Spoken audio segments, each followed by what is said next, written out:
Hello students, आज हम इस वीडियो में अपना नेक्स्ट टॉपिक करेंगे uniform motion and non uniform motion. तो यूनिफॉर्म मोशन और नॉन यूनिफॉर्म मोशन का क्या मतलब है? यूनिफॉर्म मोशन का मतलब है एक समान गति और नॉन यूनिफॉर्म मोशन का मतलब है असमान गति। ठीक है, तो ये आज हम इसके बारे में डिटेल में पढ़ेंगे। Consider an object moving along a straight line, यानी कि हम मानते हैं कि कोई एक वस्तु है जो कि एक सीधी रेखा में जा रही है, बिल्कुल सीधी रेखा में एक वस्तु जा रही है। ठीक है, तो let it travel 50 kilometre in first hour. पहले घंटे में हमने माना कि ये 50 किलोमीटर चली। ठीक है, and in the second hour, और सेकेंड आवर में दूसरे घंटे में ये 50 किलोमीटर और चली। ठीक है, यानी कि पहले घंटे में 50 किलोमीटर, दूसरे घंटे में और 50 kilometre, 50 kilometre in third hour, तीसरे घंटे में और 50 kilometre and 50 kilometre in fourth hour, और चौथे घंटे में और 50 किलोमीटर। यानी कि जो वो ऑब्जेक्ट है, जो वो वस्तु है, वो 4 घंटे से लगातार चल रही है। हर घंटे में वो 50 किलोमीटर की दूरी तय करती है। ठीक है, अब क्योंकि हम देख रहे हैं कि वो हर घंटे उसके द्वारा तय की गई दूरी, उसके द्वारा चली गई जो डिस्टेंस है, वो हर घंटे में बराबर है। तो ऐसी जो मोशन होती है, ऐसी जो गति होती है, उसको हम यूनिफॉर्म मोशन कहते हैं। ठीक है, तो क्या है इसकी डेफिनेशन क्या है? इफ़ द ऑब्जेक्ट, एज लिखा है ना यहाँ पर, तो आप इसको एज काट दो। तो यहाँ पर हम लिखेंगे एज की जगह पर if. If the object covers equal distances in equal interval of time, it is said to be in uniform motion. अगर कोई वस्तु समान समय में समान दूरी तय करती है तो हम कहते हैं कि यह यूनिफॉर्म मोशन में है, यानी कि ये समान गति से चल रही है। ठीक है, समझ गए अब आप? मतलब आप बराबर समय में बराबर बराबर दूरी तय कर रहे हो, तो आपकी जो गति है वो समान गति है, एक समान गति है। यूनिफॉर्म मोशन हम उसको कहेंगे। यूनिफॉर्म, यूनि मतलब सेम, समान, फॉर्म मतलब तरीका, समान तरीके से चलना। ठीक है, the time interval in this motion में बी स्मॉल और बिग। ये जो टाइम इंटरवल होता है ना, इसका टाइम इंटरवल मतलब जो हमने यहाँ पर टाइम इंटरवल क्या लिया, यहाँ पर हमने 1 घंटा लिया है। First hour, second hour, third hour, fourth hour, तो ये हमने 1-1 घंटा का लिया है। टाइम इंटरवल का मतलब टाइम, जो आप अंतराल ले रहे हो, समय अंतराल, हिंदी में इसको बोलते हैं समय अंतराल। आपने 1 घंटे का लिया है, लेकिन आप समय अंतराल बड़ा भी ले सकते हो, छोटा भी ले सकते हो। आप ऐसा भी, अब मान लो आप जा रहे हो कहीं पर, आप कोई 4 घंटे थोड़ा लगातार चलते रहोगे, पैदल जा रहे हो तो आप 20 मिनट चल लोगे, 25 मिनट चल लोगे, तो आप अपना टाइम अंतराल, टाइम इंटरवल क्या लोगे? 5-5 मिनट का, कि पहले 5 मिनट में मैं इतनी दूरी चला, दूसरे 5 मिनट में मैं इतनी दूरी चला। इस तरह से लोगे ना, तो टाइम इंटरवल जो है, समय अंतराल, वो कम भी हो सकता है, ज़्यादा भी हो सकता है। तो आप जैसे भी जो आपको ईजी लगे, ठीक है, आप उसी हिसाब से इसको ले सकते हो। लेकिन बस आपको याद ये रखना है कि अगर समान समय अंतराल में, समान टाइम इंटरवल में आप समान डिस्टेंस चलते हो, तो आपकी गति यूनिफॉर्म मोशन कहलाएगी। ठीक है, अब in our daily day to day life, हमारी डे टू डे लाइफ में, हमारी डेली की लाइफ में, ठीक है, हम बहुत अलग अलग तरह की मोशंस देखते हैं। ठीक है, लेकिन जो मोशन हम अपनी डेली लाइफ में देखते हैं ना, वो यूनिफॉर्म मोशन नहीं होती हैं। कैसे आप कहोगे कि यूनिफॉर्म मोशन नहीं होती हैं? आप कार में जा रहे हो, ठीक है, तो आपको कई बार क्या होता है कि जो रोड है ना, बिल्कुल साफ़ दिखती है, बिल्कुल साफ़ है, रोड खाली है, तो आप कार की स्पीड जो है तेज़ कर लेते हो। ठीक है, तो आप 5 मिनट में इतनी दूर पहुंच जाते हो। लेकिन फिर क्या है कि आगे रेड लाइट आ जाती है, और वहाँ पर, यानी कि चौक आ गया, वहाँ पर रेड लाइट है, आपको रुकना पड़ गया।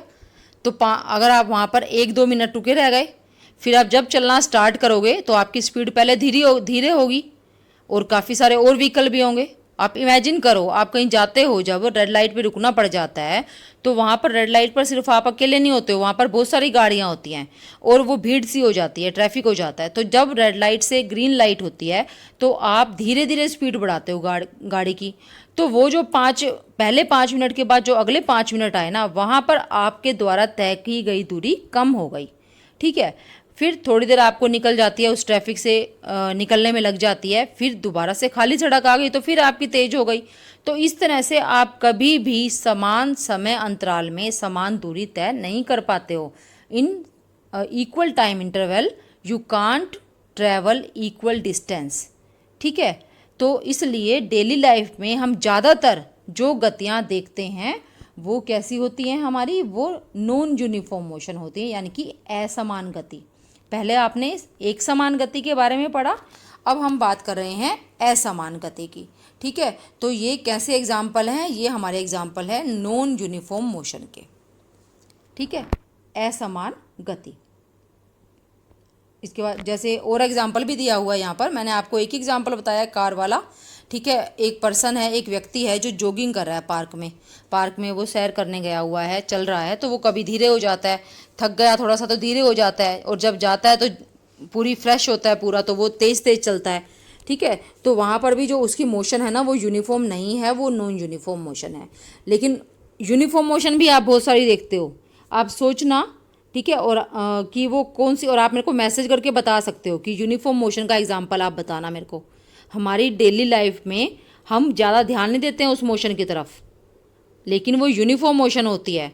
तो आप इसके बारे में सोचना और मुझे कमेंट करके बताना कि आपने कौन सा एग्जाम्पल आपने सोचा यूनिफॉर्म मोशन का, जो होता है पर हम उसकी तरफ ध्यान नहीं देते हैं।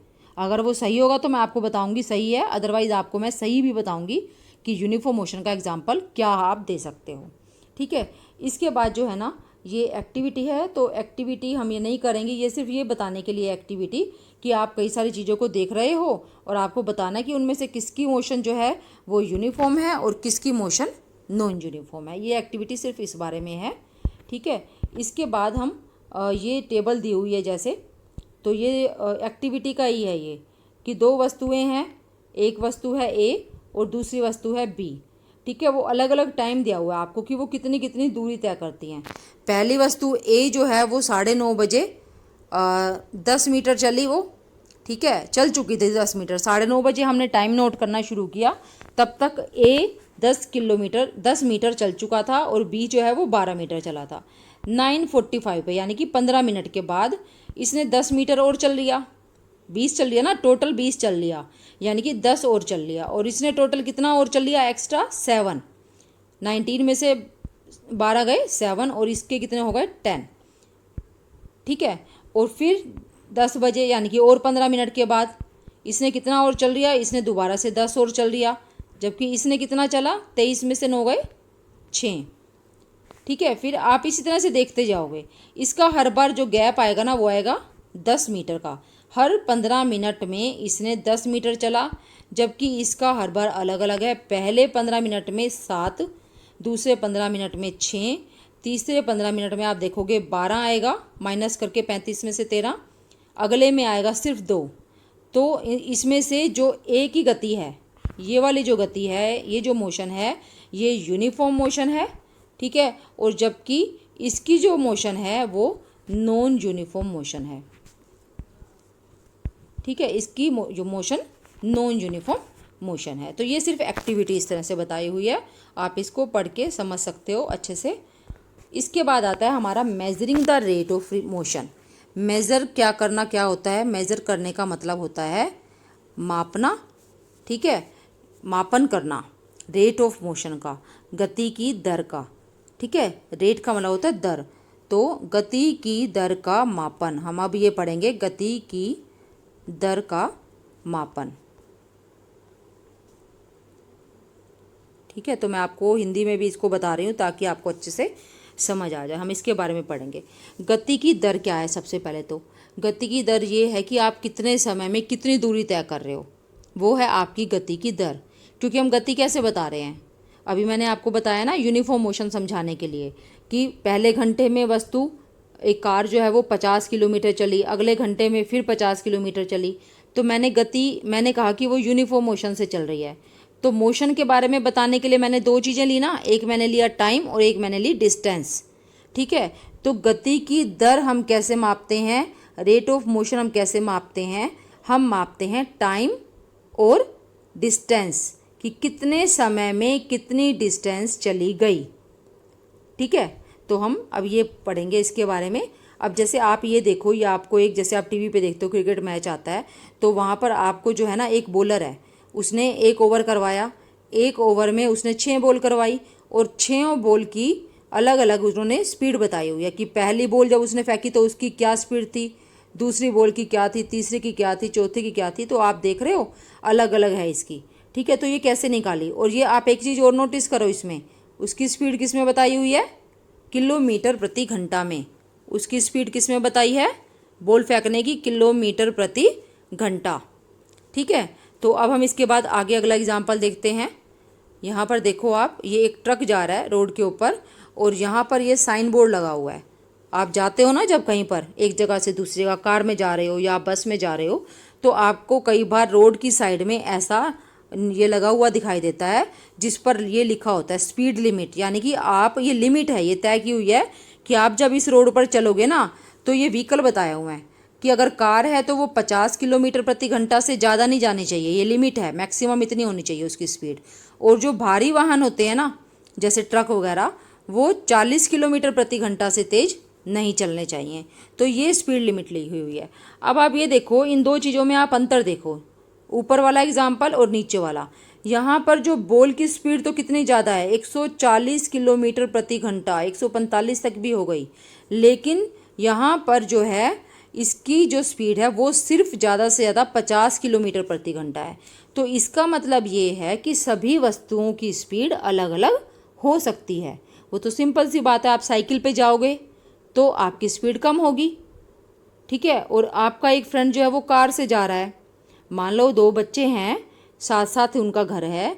एक बच्चा जो है वो तो साइकिल से स्कूल जाता है और दूसरा बच्चा जो है उसके पापा उसको स्कूटर से छोड़ने जाते हैं।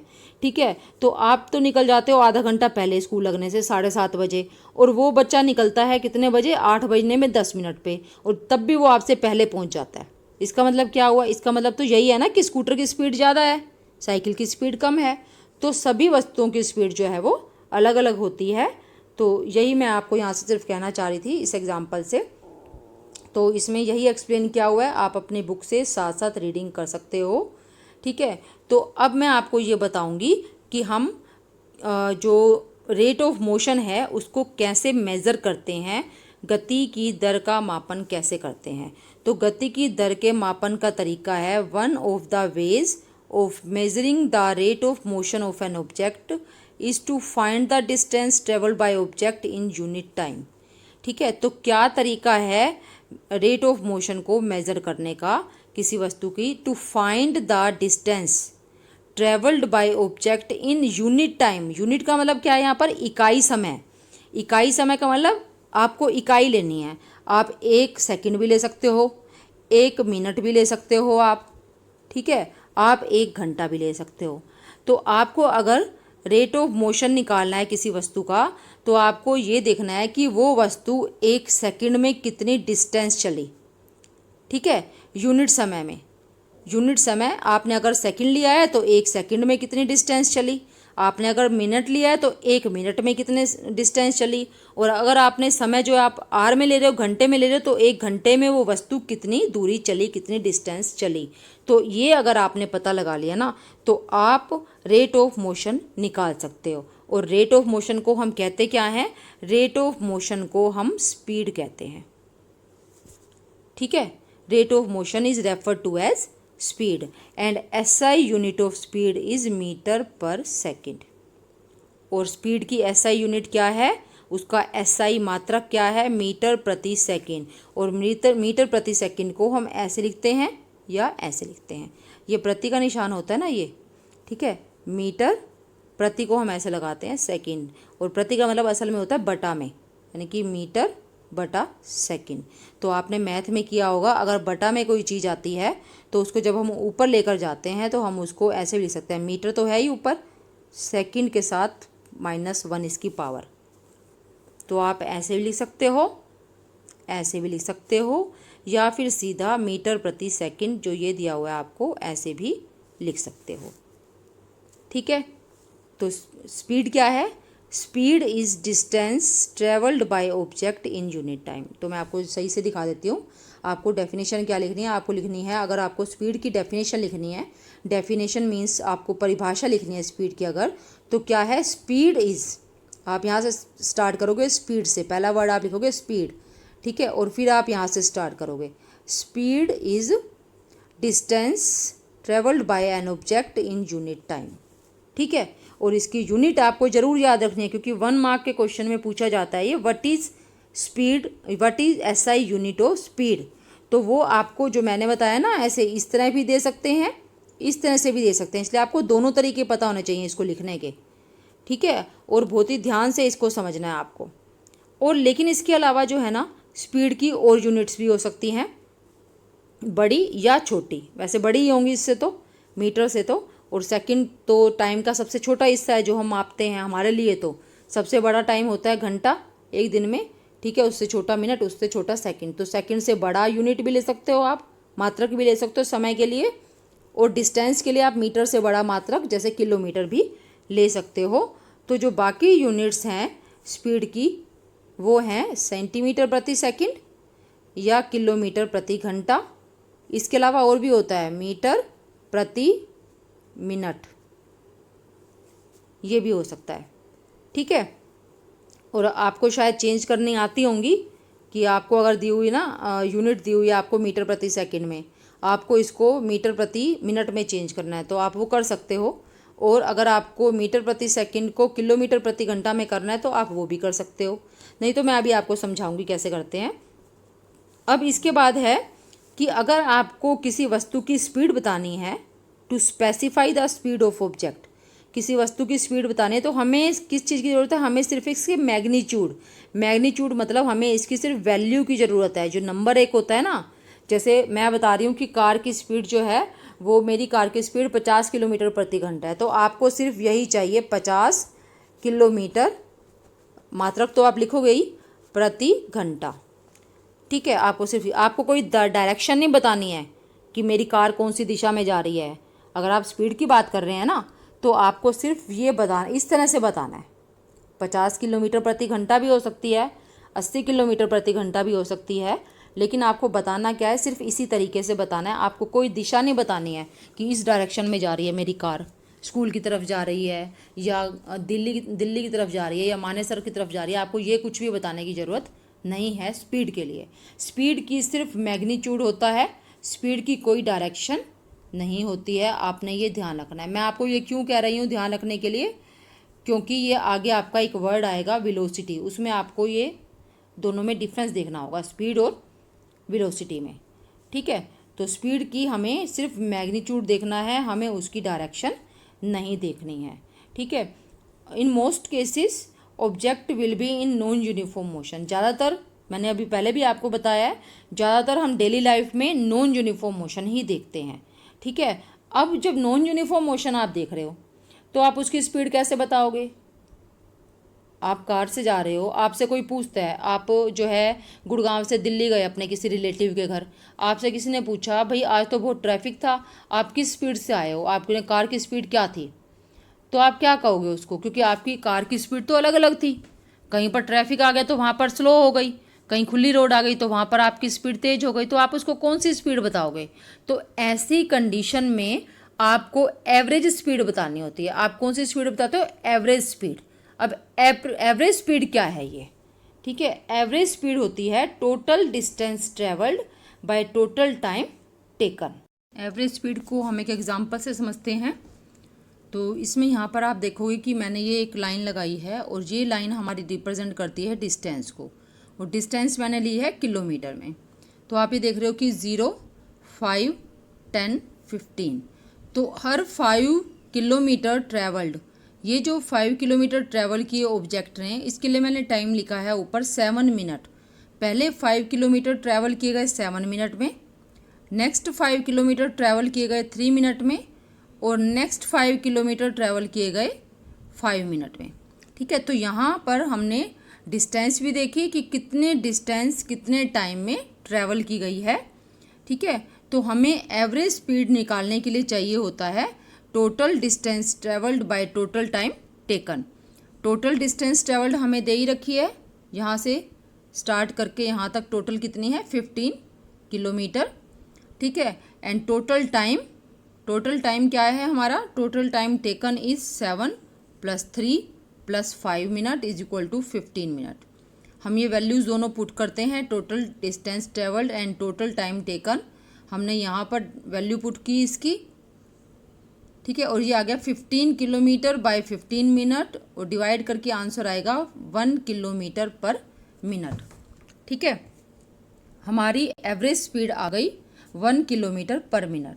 तो मैंने आपको बताया था कि हम एक तरह की यूनिट को दूसरी यूनिट में कन्वर्ट कर सकते हैं, बदल कर सकते हैं, चेंज कर सकते हैं। जैसे कि मैथ में आप सम करते थे कि चाल निकालनी है आपको, चाल है किलोमीटर प्रति घंटा में, तो आप उसको मीटर प्रति सेकंड में बदलो। तो वो मैं आपको यहाँ पर करके दिखा रही हूँ। इसको भी अगर मेरे को किलोमीटर प्रति मिनट को मीटर पर सेकंड में चेंज करना है तो मुझे क्या करना पड़ेगा। मुझे पहले तो किलोमीटर को मीटर में चेंज करना होगा, तो मुझे दो काम करने हैं। एक किलोमीटर को चेंज करना है मीटर में, और दूसरा मुझे करना है मिनट को चेंज करना है मुझे सेकंड में। ठीक है, तो अब किलोमीटर को मीटर में बदलने के लिए हम क्या करते हैं, 1000 से मल्टीप्लाई। 15 किलोमीटर था ये, इसको 1000 से मल्टीप्लाई कर दिया। और मिनट को सेकंड में चेंज करने के लिए हम क्या करते हैं, 60 से मल्टीप्लाई, क्योंकि हमें पता है कि एक मिनट में 60 सेकंड होते हैं, इसलिए हमने 15 मिनट को 60 से मल्टीप्लाई कर दिया। और जब हम इसको सोल्व करेंगे तो हमारे पास आ जाएगा ये 16.67 मीटर पर सेकंड। ये हमारी एवरेज स्पीड आ गई इन मीटर पर सेकंड, और किलोमीटर पर मिनट में हमारी थी 1 किलोमीटर पर मिनट। ठीक है, ये हमारी यहाँ से एवरेज स्पीड हमने इस तरह से कैलकुलेट कर ली। हमने ये एग्जाम्पल भी देखा इसका, एक एग्जाम्पल हमारा ये बुक में भी दिया है, हम इसको भी सोल्व करके देखते हैं। ये एग्जाम्पल है, एग्जाम्पल 8.1। क्वेश्चन है इसमें, an object travels 16 metre in 4 second and then another 16 metre in 2 second. आपने ध्यान से क्वेश्चन रीड करना है, समझना है, और जैसे ही आपको समझ आए जो जो चीज़ें गिवन है, जैसे हमें ये गिवन है और एक हमें ये गिवन है, तो ये बता रहा है कि जो ऑब्जेक्ट है वो 16 मिनट चलती है 4 सेकेंड में, और देन अनदर, और उसके बाद और 16 मिनट चलती है, 16 मीटर चलती है 2 सेकंड में। यानी कि हमें यहाँ पर दिया हुआ है, डिस्टेंस दी है, पहले D1 लिख लेते हैं हम इसको 16 मीटर। उसके बाद हमें 4S, ये 4S हमें दिया है। ठीक है, इसको हम लिख लेते हैं time T1 is equal to 4 second.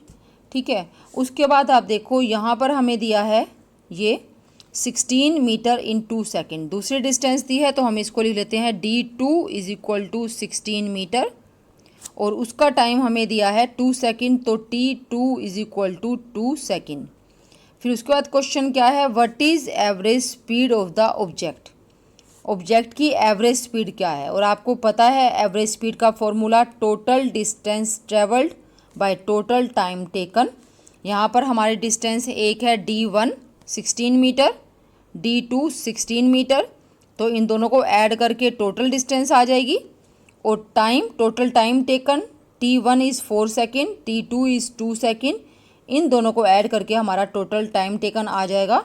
ठीक है, जैसे ये दिया है इसमें, total distance travelled by the object is 32 metre and total time taken is 4 + 2 6 second.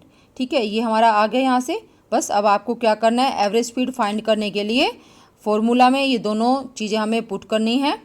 Total distance travelled 32 metre, total time taken 6 second, और आंसर आ गया हमारा 5.33 metre per second. This is average speed of the object. तो यहाँ तक हमने average speed के बारे में सीखा क्या होती है। तो आज हमने क्या सीखा, uniform speed and non uniform speed, and what is average speed and how to calculate it, how to find it. Average speed को कैसे निकाला जा सकता है अगर हमें डाटा गिवन हो तो। Okay, this is all about in this video. Thank you.